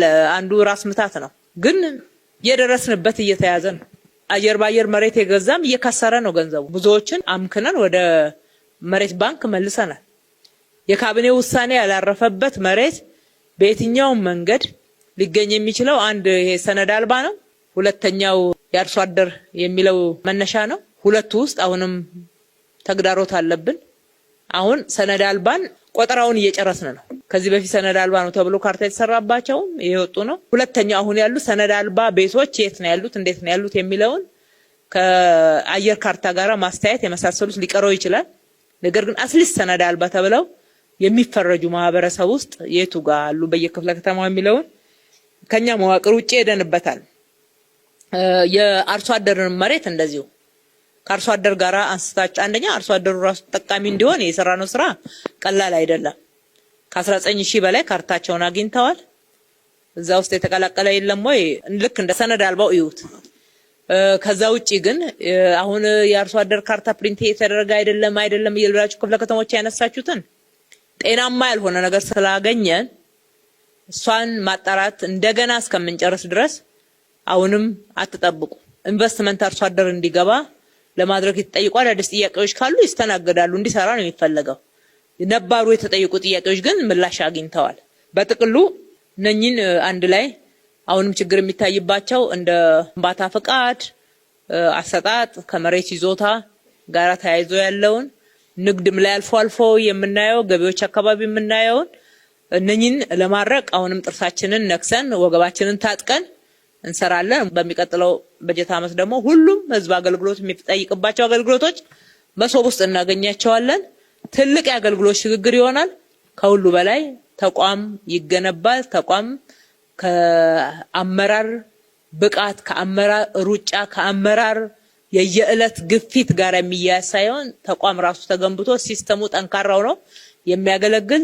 ስርዓታት ቢቀያየሩ እንኳን የህዝብ አገልግሎት የሚሰጡ ተቋማት ግን የማይቀያየሩ ባህሪ ያላቸውና የሚያገለግሉ መሆን እስከሚችሉ ድረስ ነው የምንሰራው። ግባችን እዛ ድረስ ነውና ለውጥ አምጥተናል ስትሉ በትናንሹ አትርኩ ለማለት ነው። ከስራ ዕድል አንፃር ክትትል፣ ማብቃት፣ ብድር አገልግሎትን መስጠት ባለው ማዕቀፍ ውስጥ ማለት ነው። የተበደሩትን ደግሞ ማስመለስ ስኬት ያበደራል፣ እያበደረም ነው ያለው። ዳታውም እሱን ነው የሚያሳየው። ነገር ግን በቂ ነው ወይ የሚባለው በቂ ላይሆን ይችላል። ነገር ግን የተበደሩትን በፍጥነት መመለስ የሚገባቸው ከመለሱ ያልደረስናቸውን ደግሞ መድረስ ይሄዳል። ከመስሪያ ቦታዎችም አንፃር እንግዲህ ባለፉት 5 ዓመታት ወደ 20000 ሼዶች ተሰርተዋል። በዚህ ዓመት ብቻ 91 ሼዶችን G+4 ጭምር አድርገን ከከተማው ስታንዳርድ ጋራ አይነቶቻቸውን እየቀየርን ሰርተናል። የኢንዱስትሪ ክላስተርን የገላንጉራ ኢንዱስትሪ ክላስተሩን አይታችሁታል። ብሬክ ስሩ የሆነ ለውጥ ላይ ያመጣ የሚችል በጣም ሰፊ አምራቾችን የያዘልን እድል የተፈጠረበት ነው። እንደዚህ አይነት ስራዎችን አጠናክረን እንቀጥላለን። ከፕሮጀክት አፈጻጸም አንፃር ቅድም እንዳልኩት ፕሮጀክት ከተማችን ላይ አብዮት ነው የሆነው። ህዝቡ አሁንም ግን ይጠይቃል። ባለፉት 5 ዓመታት 60,000 ያክል ፕሮጀክቶች፣ በዚህኛው አመት ደግሞ 20,000 ፕሮጀክት መጨረስ ማለት ምን ማለት እንደሆነ ትርጉም ስጡት። ይሄ ማለት በዝርዝር ዳታውን በየክፍለ ከተሞቻችሁ በየወረዳዎቻችሁ እንድታዩት በፕላን ልማት ቢሮ በኩል እንዲደርሳችሁ እናደርጋለን። አብዛኛው የህዝብ ተሳትፎ ፕሮጀክቱ አሁን የህዝብ ተሳትፎን ትናንሽ ነው እንደዛ ነው ምናምን ብለን አናይ። ህዝቡ ካለው ጎዶሎ አውጥቶ ከተሳተፈ ክብር እንሰጠዋለን፣ ፕሮጀክት ብለን እንመዘግባለን። እኛ ደግሞ ከሜጋ ፕሮጀክቶች እስከ መካከለኛ ፕሮጀክቶች ድረስ የህዝቡን ማህበራዊና ኢኮኖሚያዊ ችግሮች የሚፈቱ በርካታ ፕሮጀክቶች ተሰርተዋል። በብዙ ተቋማት ማለት ነው። በዲዛይንና ግንባታ፣ በአክራ፣ በውሃና ፍሳሽ፣ በኢሲዲ በሁሉም በኩል የተሰሩትን ስራዎች ማየት ጥሩ ይሆናል ማለት ነው። በአጠቃላይ መሬት ላይ ታጥሮ የተቀመጡ መሬቶች በሚቀጥለው 2 ወር ተጣርቶ እርምጃ እንወስዳለን። መሬት ታጥሮ የሚቀመጥበት ከተማ እንዳይሆን ከተስማማን ቆይተናል። ድጋሚ ያጥሮ የሚያስቀምጡ በምንም አይነት እድል ሊሰጥ አይገባም። አጠቃላይ አፈጻጸማችን አንፃር እንግዲህ ተከታታይ ውጤት እያስመዘገቡ ያሉ ተቋማቶችን መበረታታት አለባቸው። ተከታታይ ቀጣይነት ያለው ውጤት እያስመዘገበ የሌለ ተቋም የለንም። ባይዘው የውጤት መበላለጥ የውጤት ተከታታይነት መሆንና አለመዋዠቅ ግን የሚታይባቸው ተቋማት አሉ። የበለጠ እያደገ በፍጥነት ደግሞ እያደገ ጥራትም ፍጥነትም እያደጉ የሚሄዱ ተቋማቶችን በጣም ማበረታታት ያስፈልጋል። ከሰላም አንፃር አዲስ አበባ ሰላም ኮሽ ሳይል በዚህ አይነት ሁኔታ ሰላማዊ ሆና ዓለም አቀፍ ኩነቶችን አገር አቀፍ ኩነቶችን የህዝባችንን በሰላም ወጥቶ መግባትና የደህንነት ስጋቶችን በማስቀረት የተሰሩ ስራዎች በተለይ ማህበረሰብ አቀፍ ከመሆኑ አንፃር ተጠናክሮ መቀጠል ያለበት ትልቅ እድገትም ያሳየ ነው። ያወጣናቸውን ደንቦች ያወጣናቸውን ህጎች መሬት ላይ እንዲተገበሩ የማድረግ በተለይ ያለማናቸው መሰረተ ልማቶች በተገቢ ሁኔታ ለተፈለጉት ዓላማ እንዲውሉ ከማድረግ አንፃር ከገቢ እድገት አንፃር እያየነው ያለነው ትላንትና ለውጥ ዋዜማ ላይ ከ30 ቢሊዮን 350 ቢሊዮን መድረሳችን አጠቃላይ ደግሞ ከ5 ዓመቱ አንፃር ብቻ እንኳን ካየን ከ51 ቢሊዮን ወደ 350 ቢሊዮን የደረስንበት ገቢ ቁጥር አይደለም። ይሄ ሁሉ ፕሮጀክት የተሰራበት ነው። ይሄን ሁሉ ከ200,000 በላይ ያለው ሰራተኛ የምታስተዳድር ከተማን ቀጥ አድርጎ ለማስተዳደር የሚያስችል አቅም የፈጠርንበት ነው። ከዛም አልፎ አሰራር ማዘመን ላይ ገቢዎች ብዙ ሄዷል። እኛ ቀድመን ሪኮግናይዝ እውቅና አልሰጠን ሊሆን ይችላል። ነገር ግን የአፍሪካ ኢኮኖሚክ ኮሚሽን ኢሲኤ ባጠናው ጥናት በጣም ደህና ናቸው ከተባሉ 6 የአፍሪካ ከተሞች ውስጥ እንደገና ከ6 ውስጥ ደግሞ የኛ ገቢዎች አንደኛ ወጥቶ ልምድ ጭምር ሄዶ እንዲያካፍል መጥተውም ደግሞ ልምድ እንዲካፈሉ የተደረገበት ነው። ከችግሩ አንፃር ገና ብዙ መሄድ አለብን። ገና ብዙ ማስተካከል ያለብን አለ። ግን ከነበረበት አግዘቅት አንፃር ስናየው ነው ለውጥን የምንመዝነው። ጤና ላይ የመጣው ተከታታይ እድገት ጤና ላይ መሰረተ ልማት ብቻ አይደለም፣ በይዘት አገልጋዮቹ ላይ የመጣ ያለው ለውጥ እውነቱን ለመናገር ይበል የሚያሰኝ ነው። የጤና አገልግሎት በጣም ብዙ የምንወቀስበት ነበር። አሁን ግን ሐኪሞቻችን የሚያክሙበት ስነ ምግባር ከሙያዊ ስነ ምግባራቸው ያላቸው ሰብአዊነት በብዙ መንገድ እያደገ የመጣበትን የጤና ሴክተር ደግሞ አገልግሎቱን አጠቃላይ ስናየው ትላንትና ከነበረበት እንደውም ባለፉት 100 ዓመታት አዲስ አበባ ላይ ከተሰሩት የጤና አገልግሎትና መሰረተ ልማት ማስፋፊያዎች አንፃር ባለፉት 5 ዓመታት የተሰራው በእጥፍ ይበልጠዋል። ይሄ በሳይንሳዊ ትንተና፣ በአልጋ ቁጥር፣ በጤና አገልግሎት መሳሪያ አይነቶች፣ በጤና ተቋሞቻችን ይዘት በሚገባ የተመዘነ ነው ማለት ነው። ፕሮጀክት በፍጥነት መጀመር፣ መጨረስ፣ ጥራት፣ የፕሮጀክቶቻችን አይነቶች ህዝብ የሚገለገልባቸው መሆናቸው፣ ፕሮጀክቶቻችን ደግሞ ከብክነት የጸዱ እንዲሆኑ ከማድረግ አንፃር ከማህበራዊ ኢኮኖሚያዊ ችግሮችን ከማህበረሰቡን ከመፍታት አንፃር እነኚህ መመዘኛዎች መሆን አለባቸውና መመዘኛዎች ሆነዋል። የውሃ ተደራሽነት ከፍሳሽ አንፃር፣ ከመንገዶች ስፋት አንፃር፣ የመንገዶች ስታንዳርድ፣ ከወጪ ቁጠባ አንፃር በየጊዜው እያመጣናቸው ያሉት ለውጦች የተለያዩ ኢኒሼቲቮችን በብዛት ልክ እንደሌሎች ፕሮጀክቶችን ያገዘፈው አንዱ ገጽታ ኢኒሼቲቭ ላይ በየቦታው በውድድር መንፈስ እየተሰራ ያለው ስራ ነው። በከፍተኛ ኢኒሼቲቭ በክፍለ ከተሞች መካከል በወረዳዎች መካከል የመጣው የውድድር መንፈስ ኢኒሼቲቭን ነክሶ ይዞ ከግብ ለማድረስ የተደረገው ጥረት በጣም ብዙ ህዝብን የሚያገለግሉ ህዝብን የሚጠቅሙ ስራዎችና ፕሮጀክቶች ውጤታማ እንዲሆኑ አስችሏል። ስራ ዕድልም ላይ በየጊዜው እየመጣ ያለው ለውጥ ተደማሪ አዳጊ ለውጥ ነውና በጥሩ ሁኔታ እናያለን። ኑሮ ውድነትን ለመደጎም ግሽበትና የከተማ ላይ የሚታየውን የገበያ መዛባት በዚህ ደረጃ ባንሰራው ኖሮ ምን ሊፈጠር ይችል ነበር ብሎ ማሰብ ነው። የቀረውን ብቻ አይደለም፣ በዚህ ደረጃ ባንሰራ ኖሮ ብሎ ማሰብ ያስፈልጋል። ቤትን ተደራሽ ለማድረግ ትራንስፖርትን ተደራሽ ለማድረግ እየሄድን ያለነው እነኚህ ስራዎች ደግሞ በኮሙኒኬሽን አጅበን ህዝብ ጋር መረጃዎች እንዲደርሱ የሰራንበት አግባብ እድገት አለው፣ ለውጥ አለው። ለውጡ ደግሞ ፈጣን ነው። ተጠያቂነት ስርዓትንም ከማስረጽ አንፃር አሁን መጀመሪያ እንደ ጠቋሚ ነበር አመራራችን በየደረጃው የሚሄደው፣ አሁን መመዘኛም ነው። እያንዳንዱ ክፍለ ከተማ፣ ወረዳ፣ ሴክተር ጥፋት ምን አገኘ፣ ጥፋቱ ተጨባጭ ነው ወይ፣ በራሱ ተጠያቂነትን አስፍኗል ወይ የሚለው አንዱ አመራር መለኪያ ሆኗል። እሱም እያደገ መጥቷል ማለት ነው።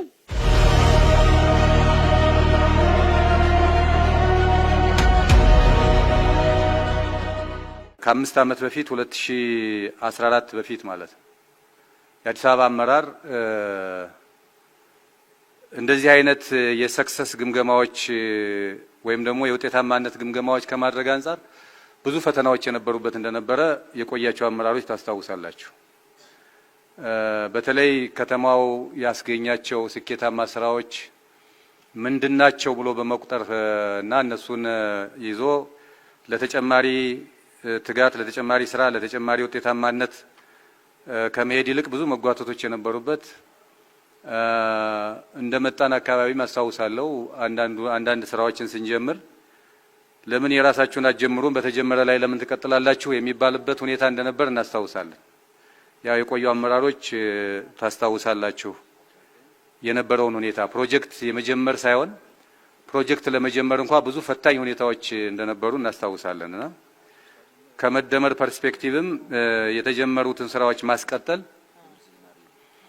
ከዛ ባሻገር ደግሞ ትልልቅ ስራዎችን በማሳካት የህዝብ ጥያቄ የህብረተሰብ ጥያቄ የነዋሪውን ጥያቄ የመመለስ ሁኔታ ውስጥ የገባ ነው። ከእንደዚህ አይነት ችግር መጓተቶች እየወጣን ብዙ ስኬታማ ስራዎችን ለመስራት የሚያስችል ሁኔታ ውስጥ ገብተን የተገኘ እንደሆነ ማሰብ ያስፈልጋል። በተለይ እዚህ ያለንበትን አድዋ መታሰቢያን ስናስብ ቁፋሮ ላይ የነበረ ነበር።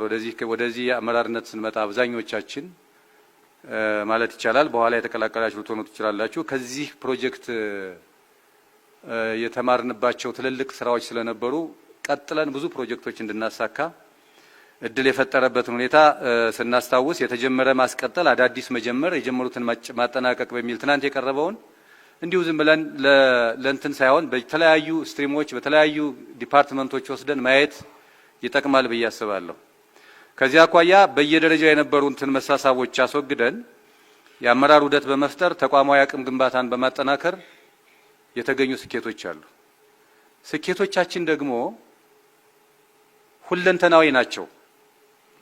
ሁለንተናዊ ናቸው የምንልበት የምንቆጥራቸው ተጨባጭ የሆኑ ስራዎች ስላሉ እነዚህን ስራዎች የምናነሳው የህብረተሰብ ጥያቄ ፈተን ጨርሰናል ከሚል አይደለም። ይልቁንም የጀመርናቸውን ፕሮጀክቶች አሳክተናል። አንዳንዶቹ በ5 ዓመት ውስጥ የማይታሰቡ ስራዎች በዚያ ደረጃ የተገኙ ስኬቶች መኖራቸውን ደግሞ ማየት ይፈልጋል ብዬ አስባለሁ። ከዚህ አኳያ በሁሉም ዘርፎች በማህበራዊ ዘርፍም በኢኮኖሚ ዘርፍም በመሰረተ ልማት ዘርፍም በሰላምና ጸጥታ ዘርፍም የተገኙትን ስኬቶች በፕሮጀክት መጨረስም የተገኙ ስኬቶች ኢምፓክታቸው ምንድነው የሚል በውይይታቸው የተነሱ ጥያቄዎች አሉ። በሂውማን ዴቨሎፕመንት ኢንዴክስ መለኪያ ተወስደው የሚታዩበት የራሱ መስፈርቶች ቢኖሩትም በኢኮኖሚክስ ወይም ደግሞ በፕላን ኮሚሽንም ተጠንቶ የሚቀርብ መረጃ እንደተጠበቀ ሆኖ በህዝባችን ውስጥ ግን የተገኙ ስኬታማ ስራዎች አሉ።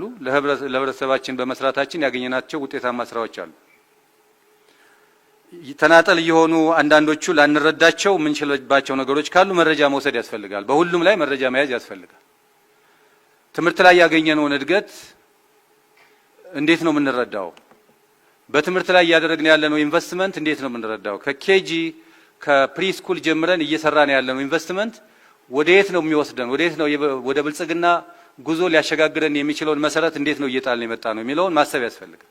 እዚህ ከተማ በትምህርት ላይ የተደረገው ኢንቨስትመንት ለዘላቂ ልማታችን መሰረት የጣለና ውጤት እያመጣንበት እንዳለ መረዳት ያስፈልጋል። ከዚህ ባሻገር ግን በእነዚህ ትምህርት ቤቶች አካባቢ የስነ ምግባር ችግር ምልክቶች አልፎ አልፎ የሚስተዋልባቸው በግልም በመንግስት ትምህርት ቤትም ሊኖሩ ይችላሉ። እነዚህ ቀረብ ብለን አመራር የምንሰጥበት ሁኔታ ካለ በቀላሉ ማኔጅ የምናደርጋቸው ናቸው። በቀላሉ የምንቆጣጠራቸው የምናስተካክላቸው ናቸው። የስነ ምግባር ችግሮችን በወላጅና መምህራን ህብረት በኩል በሚደረጉ ግንኙነቶች እየታረሙ የመጡ አሉ። ወደፊትም ይሄው እየታረመ የሚቀጥልበት እድል አለ። ሌላው ከዚህ ከህዝብ ጥያቄዎች አኳያ የተነሱ አሉ። በተለይ ከዚህ ከስራ እድል ፈጠራ ጋር ከሽግግር ጋር በሸማች አካባቢ ያሉ ወጣ ገባ የሚሉ አፈጻጸሞች የመሳሰሉ ነገሮች ተነስተዋል። እሱን በተመለከተ እዚህ ቤት ያላችሁ ሁላችሁም እንድትገነዘቡት በተለይ ከስራ እድል ፈጠራ ጋር አሰራሩን ቢያንስ በቴክኖሎጂ የተደገፈ እናድርገው ብለን ሁለተኛ ዓመታችን ነው። ጥሩ የሆነ የሌበር ሬጂስትሬሽን ሲስተም ስርዓት ተዘርግቶ እነዚህ ጆብ ሲከርስ የተመዘገቡ ስራ እድል የሚፈጠርበት ሁኔታ ተፈጥሯል። ይሄ ዳታን መጠራጠር አይቻልም። ኦልሬዲ እንደውም የአዲስ አበባ መታወቂያ ያላቸው ነዋሪ የሆኑ ብለን በለየኑ መስክ እየተከናወነ ያለ ስራ ነው። ይሄ አለ የለም ምናልባት ድሮፕ አውቶች ሊኖሩ ይችላሉ። ስራ ከጀመሩ በኋላ የሚወጡ ይኖራሉ፣ ያጋጥማል። ይሄ ለዚህ ነው ፐርሰንት የምናስቀምጠው። ያንን ወስደን አልነበረም ወደሚል ሊወስደን አይችልም። ከዚህ በፊትም ፊዚካሊ በወረቀት ስንሰራ በነበረበት ጊዜ ኦዲት እናደርጋለን 15% ድሮፕ እናደርጋለን ኦዲት ካደረግን በኋላ። ስለዚህ ዳታውን መጠራጠር ካለ እንደየክፍለ ከተማው ሁኔታ የኔ ብሎ ነው ራሱን ፈትሾ ማየት ያለበት እንጂ ለማን ሊሰጠው ይችላል? እንደ ከተማ ይህንን በሲስተም እናድርገው ብለን በሲስተም መልስ አግኝቷል። ሽግግርን በተመለከተ ትሬሾልዱ በመሻሻሉ ነው አንደኛው መሰረታዊ ምክንያት። 2014 የነበረው ትሬሾልድ ተሻሽሏል። 2016 ላይ በሚኒስትሮች ምክር ቤት የጸደቀ ደንብ አለ። ጥቃቅን የሚባለው እስከ ስንት ነው? አነስተኛ የሚባለው እስከ ስንት ነው? ስንት የሰው ኃይል ቢፈጥር ነው? መካከለኛ ከፍተኛ የሚባለው ስንት ነው የሚለው በትሬሾልድ የተቀመጠ አለ። ለምሳሌ በኢንዱስትሪ ደረጃ አንድ አነስተኛ የሚባል ኢንተርፕራይዝ ከ600 ሺህ እስከ 10 ሚሊዮን ካፒታል ሊኖረው ይገባል አነስተኛ ለመባል። በውስጡም 50 ሰዎችን መቅጠር አለበት። ይህንን ካላደረገ ሽግግር ሊያደርግ የሚችልበት ሁኔታ የለም። ይሄ በፊት ቀደም ሲል 100 ሺህ የነበረው የጥቃቅን ከ100 ሺህ እስከ 1.5 የነበረውን ነው 10 ሚሊዮን ሆኖ ተሻሽሎ የመጣው። እንደዚሁም የመካከለኛ ከ10 ሚሊዮን እስከ 90 ሚሊዮን ነው። እስከ 50 እስከ 100 ሰው መቅጠር አለበት አንድ ኢንተርፕራይዝ ይህን ሽግግር ለመሸጋገር። ከፍተኛ ለመባል ደግሞ ከ90 ሚሊዮን በላይ ካፒታል ሊኖረው ይገባል። ከ100 ሰው በላይ ደግሞ የሚቀጥራቸው ሰዎች መኖር አለባቸው። አሁን ላይ ይሄ ትሬሾልድ እንደውም በቅርብ ደግሞ እየተሻሻለ ነው። በፖሊሲ ደረጃ ክራፍት ተደርጓል። ከዚህ በላይ ከፍ ይላል። ስለዚህ በቁጥር ያነሰበት ዋናው ምክንያት ትሬሾልዱ በመሻሻሉ ምክንያት ያዝ ተደርጓል። ይሄ አንዱ መሰረታዊ ምክንያት መሆኑን መረዳት ያስፈልጋል። ከዛ ባሻገር ደግሞ ስራውን በእያንዳንዱ ኢንተርፕራይዝ ያለውን ነገር ተከታትሎ መረጃ ወስዶ ሽግግር ከማድረግ አንጻር የሚቀሩ ነገሮች ሊኖሩ ይችላሉ። መሰረታዊ ምክንያት ግን አይደለም። ዋናውና ትልቁ ጉዳይ የትሬሾልድ መሻሻል መሆኑን መገንዘብ ጠቃሚ ነው ብዬ አስባለሁ። ይሄ ሰክሰሳችን እንደተጠበቀ ሆኖ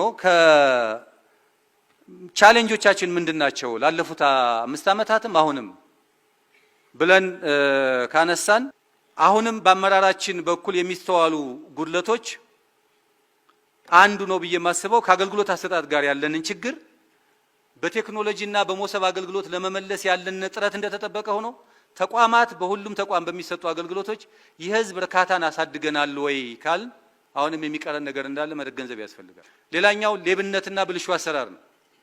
ጉቦኝነት ያልነው ነው።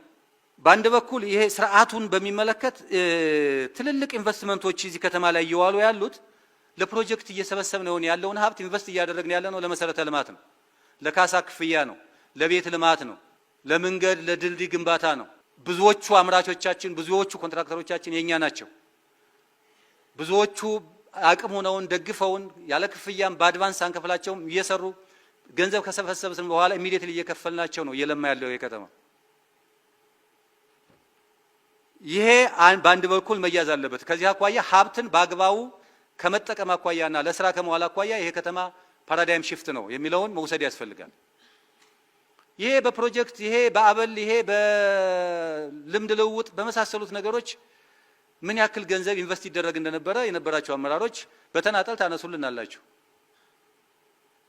ያንን ሰብሰብ አድርጎ ወደ ካፒታል ፕሮጀክት ማዋል ቀላል አይደለም። ይሄ ለሌብነትም ለብልሹ አሰራር የሚወስደውን ሀብት መጠን ወደ ስራው ለነዋል የሚለውን መውሰድ ያስፈልጋል። ክፍለ ከተማ ሀብት ሞቢላይዝ አድርጋችሁ የተወሰነ መንገድ ስትሰሩ የተለያዩ ኢኒሼቲቮችን ስታከናውኑ ያንን ሀብት ወደ ግለሰብ ኪስ እንዳይገባ ስርዓት ተዘርግቶ መመራቱ ትልቅ ለውጥ ነው፣ የሚናቅ አይደለም። ነገር ግን ደግሞ አሁንም በተራ አገልግሎት በምንሰጠው አገልግሎት ምክንያት ሰውን በጉቦና በመሳሰሉት እያስቸገረን እንዳለ ችግር እንዳለ ደግሞ ያለ ርህራሄ ገምግመን ማስተካከል ያስፈልጋል።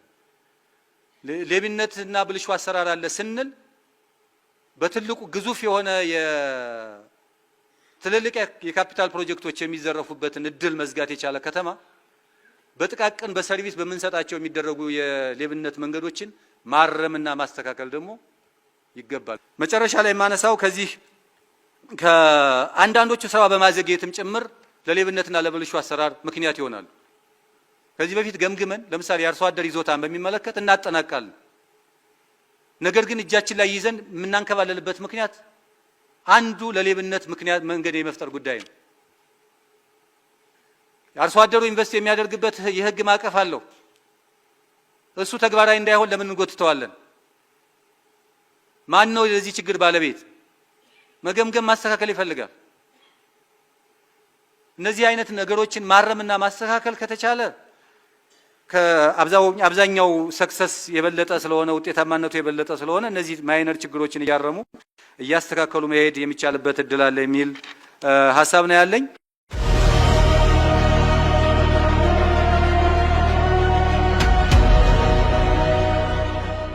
ከችግሮች አንፃር አንዱ እነኚህን ሁሉ ውጤቶች አስመዝግበን ግን የአሰራር ልዩነቶች የውጤታማነት ልዩነቶች አሉ። እነኚህን እናስተካከል።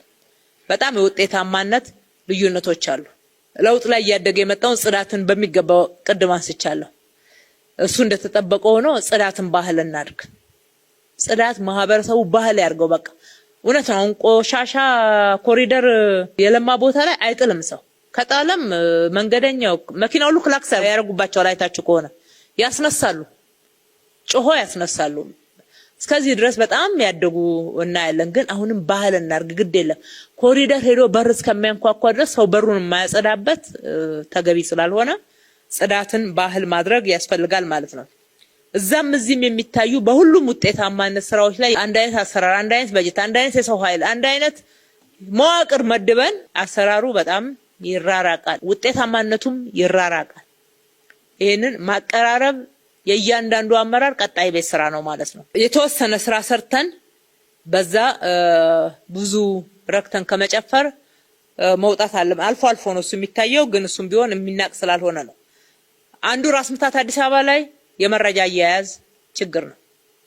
የመረጃ አያያዝ ክፍተት ከእንግዲህ ወዲያ ያው ፕላን ልማት ኮሚሽን አንዱ ትልቁ KPI ነው ብለናል። መለኪያ ነው። አመራርም ተቋምም የሚለካበት ነው። አንዴ ሪፖርት ያደረገውን ጉዳይ ምክንያታዊ ሆኖ ስተቱን አምኖ ይሄ ሪፖርት ስተት ነው በዚህ ተክቼዋለሁ ብሎ ካላስመዘገበ በስተቀር ውሸት ነው። ውሸት ደግሞ ለምን እንደሆነ ቅድም ተነጋግረናል። ተጠያቂ ነው የሚደረገው። ከሌብነት እኩል ተጠያቂ የምናደርግበት አንዱ መስፈርታችን ይሆናል። ይሄ ተፈጸመ፣ ይሄ ተደረገ፣ ይሄን አቅደን ነበር፣ ይሄን አልሰራን፣ ይሄን አቅደን ነበር፣ ይሄን አልሰራን ነው እንጂ የምንለው ምን ለውጥ አመጣ፣ ምን ጥቅም አመጣ፣ ከየት ተነስቶ የት ደረሰ የሚለው በየሪፖርታችን ላይ አይታይም፣ በኮሙኒኬሽናችን ላይ አይታይም። ይሄ መስተካከል ያለበት ብለን ይዘናል። ቀጣይ ትኩረታችን አንዱ የተቋም ግንባታ ነው። ተቋም ግንባታን ዘንድሮም ቁልፍ ስራችን ነውና ቅድም ካስቀመጥነው ተቋም በየትኛውም ስርዓት ውስጥ በየትኛውም ሁኔታ ውስጥ ሳይዋዥቅ በግልጽነት ተጠያቂነት በሰፈነበት አግባብ ኃላፊነቱን የሚወጣ የተሰጠውን ተልዕኮ መወጣት የሚችል ተቋም ማድረግ ታርጌት አድርገን እንስራ። የኑሮ ውድነትን እና የዋጋ ግሽበት የገበያ ማዛባትን መቆጣጠር መቻል፣ ምርትን መጨመር፣ ምርታማነትን ማሳደግ፣ የቁጥጥር ስርዓቱን አሁንም ማጠናከር፣ ተጨማሪ ኢኒሼቲቮችን ጨምረን ከተማ ውስጥ ማምረት፣ የሰራናቸው መሰረተ ልማቶችና ግብአቶችን በአግባቡ ህዝቡ ጋር ኑሮ ውድነትን ጫናውን ለመቀነስ የሚያስችል ኢምፓክት እንዲኖራቸው አድርገን መስራት ይገባናል። የስራ ዕድልን አሁንም ማስፋት መቻል አለብን። ዋና ከተማችን ናት።